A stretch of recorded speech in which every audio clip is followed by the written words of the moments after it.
in case you weren't a subscriber from the beginning of my channel, you probably wouldn't remember many of my old videos. This was back when I used the Roblox screen recorder, didn't edit anything, and I had to use chat to speak to you. And I didn't even bother to cut scenes. Everything was just completely unedited. It wasn't even like Bandicam where you could actually like pause it. I couldn't pause it at all.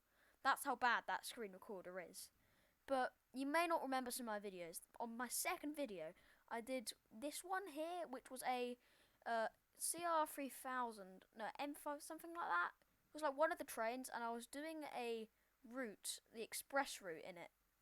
And that was my second ever video, and it was in a game called Fallmere to Polhead. Anyways, I've had requests from one person on my channel, but I also like the game itself to review the new Fallmere to Polhead, and that is what I'm doing now. So in case you haven't noticed, I am at Polhead Station at the moment, and we are going to explore this game. So join me for another flying review. Okay, so I thought we should start on the stations, because a station is a very important thing in a Roblox railway game. Because if you don't have stations, then what's the point of a railway? Anyways, let's start at Polhead, because why not? And it's also where I was when I started the video. So here I am. We've got gyms, plays, fish and chips. That's the central mall, so that's kind of cool. I think the COVID signs are fairly unnecessary though, because a virus isn't in Roblox. I mean, there's computer viruses, but yeah. Also, it has weather, so it's snowing at the moment, but it's coming in through the building, so yeah. It's in here as well. Also, we've got loads of signs, just everything feels a bit too much clustered, like too many signs on the ground, too many signs, too much everything really. Like, things need to be a little bit more plain, because if you make something too plain, then it looks rubbish, but then if you fill something up too much, then it also looks a bit silly. And when you can see that your character, you can't see the details on their clothes, that's when you know that it is too bright. And lighting is good, because it's like, you know, it's a nice creamy colour, right? But they've got a little too much of it, and it's a bit too bright. Like, look at them chairs. They're shining. Anyways, enough of me around here. Let's look at the good features. Working ticket machines. Also, let's point out we've got a lounge. I mean, you can easily see what I mean by there's too many signs. Like, seriously, that's too many. Also, there's Wakeful's Bank, which is at every single station, pretty much. And now you can see why I say it is the Birmingham New Street ripoff. Because, look, it looks just like it, doesn't it? Not just like it. Over here, we have a platform food, which seems to do pizzas, which is quite a cool feature. Benches are also quite nice, although don't think this is really supposed to happen. Yep. Okay. Just like I said, they sometimes have a few too many signs and stuff. I mean, it's good. Like, these signs are well made, but then there's just too much of it. So, you need a balance, because there's just too many signs. Sometimes it gets a bit confusing. But I like the initial design of the station. Like, it reminds me of the old Coxley mixed with Benton. Also here, I really like how the platform keeps on going here, but then it ends right here. That is really, really well made, and I like that a lot. I don't know why, I just like the strange design of the station. Also, at the end of each platform, there is a single track to the side of it, and I always like single tracks to the side of platforms. Also, you can't ignore the good theme tune that they've got, which is, I think it's something. I can't remember the name of the music. Now spawning at Caldendale, there's another Wakeful's Bank. And boy, doesn't this station look amazing. Just look at the design. It just looks so good. Because they've made it have a balance. It looks slightly like, it's got a modern aspect to it. But at the same time, it still looks really old and heritage-like. This glass roof is really well made. The windows are perfect. And unlike Polhead, the lighting here is just amazing. I mean, look at this. The interior is a little dark, but it's nighttime. It's a little too white, if you ask me, and everything feels a bit polished, a bit too much. It doesn't really feel more like, it feels more like a tea room than a train station. But it's good though, and it's got multiple aspects to it. But like I said, it feels more like a tea room than a train station. And also, these doors are just amazing. Look at this. You could think this is real if you looked at it for a short time. And I just cannot say anything worse about the exterior. Look at this. I love how they got the different bits sticking out on the doors. The poles are also stunning. And the design of it is just super good. They also have a Footbridge model down here. I mean, these models are better than Stepford, better than Barford. Look at this. Look at how much detail is in all this. So we have a Footbridge right here, which is pretty well made.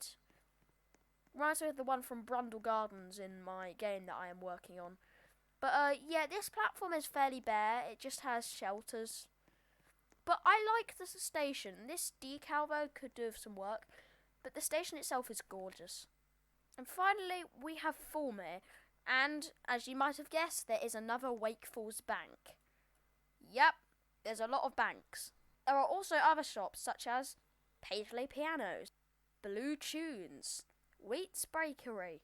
This game also has announcements at the stations, which I must say is really, really cool. So we've got a ticket office here, which looks quite modern. Oh, gosh. Stop! Stop! Anyways, this is the ticket office. It's modern, but it's good enough. Just looks a bit soulless, if you ask me. Anyways, we have a terminating platform here with a decent buffer. We have a footbridge down this way.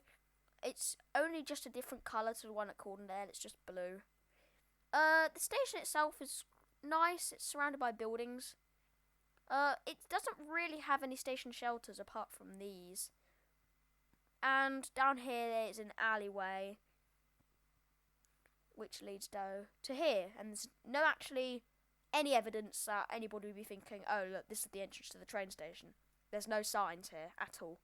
As you can see, there is one thing they need to work on, which is the spawning for the trains. This has gone obviously wrong.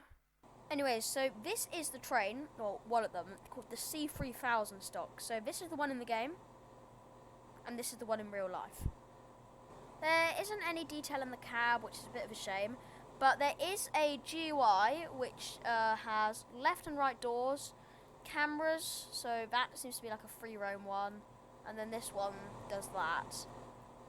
And there's also a destination display, so you can do, it shows you the list of stations. There's a lot more, but I'm not going to review them here because it will take a long time to go to all of them.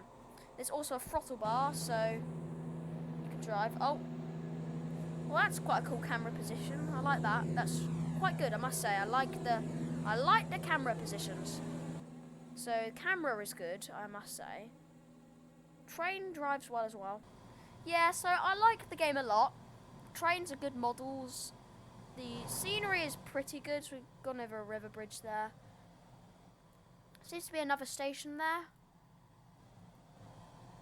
And also the trains don't accelerate and brake too badly, but then they do it better than GCR, for example. And let's just do a demonstration of the opening doors. There's a free car marker. I should stop there, shouldn't I? Oops. There we are. Left doors.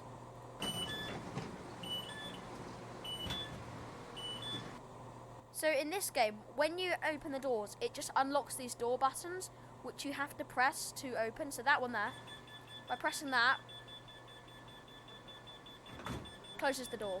And then by pressing the green one, it opens it. So that is quite a cool feature, I must say. Another train that the game has is the Class 4000, which is very similar to the C3000, Class 3000, but looks slightly more modern from the front. What's happened there, I do not know. But interior of the trains is good. Like, I like the design of it. It's simple, but not too simple. Oh my gosh. So this is the one in the game, and this is the one in real life. There's decent horns. Stop honking.